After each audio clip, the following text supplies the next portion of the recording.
महाराज जी, क्या कोई ऐसा उपाय है कि मैं आपसे पहले निकुंज में पहुंच जाऊं आपके स्वागत की तैयारी के लिए?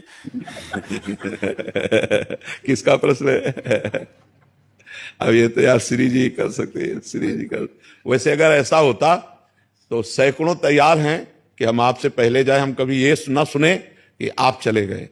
इससे अच्छा है हम पहले चले जाएं।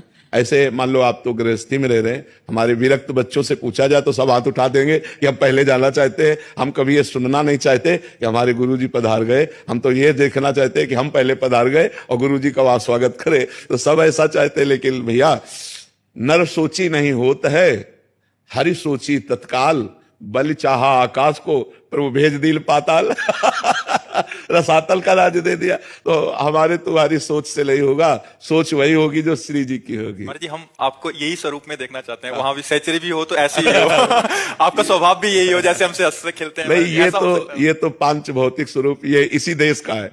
ये उस देश में प्रवेश नहीं पाता। हमें तो लगता है सहचरी भी ऐसी ही हो। महाराज जी, मतलब आप अगर आशीर्वाद दे देंगे, श्री जी की कृपा हो जाएगी तो शायद हो जाए। हम तो सबको आशीर्वाद दे दे, आज झंझट खत्म हो ना।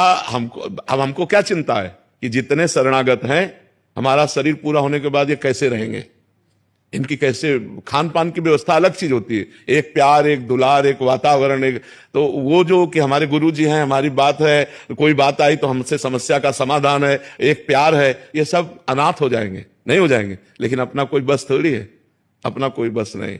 हमारे बस की बात तो है, लेकिन कितने दिन जीना है। अभी कहो भगवान 10वीं वर्ष जिला दें और कहो 10 मिनट में पूरा हो जाए। अब इसका कुछ कहा नहीं जा सकता। अच्छा, कितने स्वस्थ हमारे सामने चले गए और बीमार हम बैठे हुए। तो ये भी खेल है कि जरूरी नहीं है कि हम पहले जाएं, कौन कहां कब निपट जाए, ये खेल नहीं जाना जा सकता। ये बड़ा विचित्र खेल भगवान का है जी। प्रतिमा पांडे जी।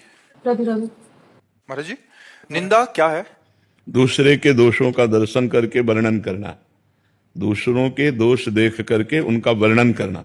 केवल दूसरों के दोष दर्शन कर लिया, कुछ बोले नहीं, उसे परदोष दर्शन कहते हैं। और जब उनका वर्णन कर देते हैं तो निंदा हो जाती है। निंदा, कथन और श्रवण दोनों महापाप हैं। पर निंदा के किएते आवत नहीं कछु हाथ, मूरख पर्वत पाप को ले चल अपने साथ।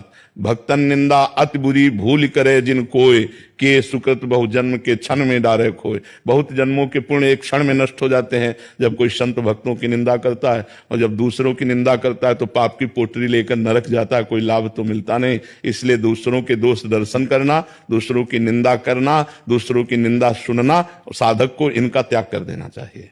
गुरुजी, अगर मेरे साथ किसी ने बुरा किया और मैंने वो बात 4 लोगों से कही कि इसने मेरे से बुरा किया, तो ये निंदा में आएगा या नहीं आएगा? अपनी पीड़ा कह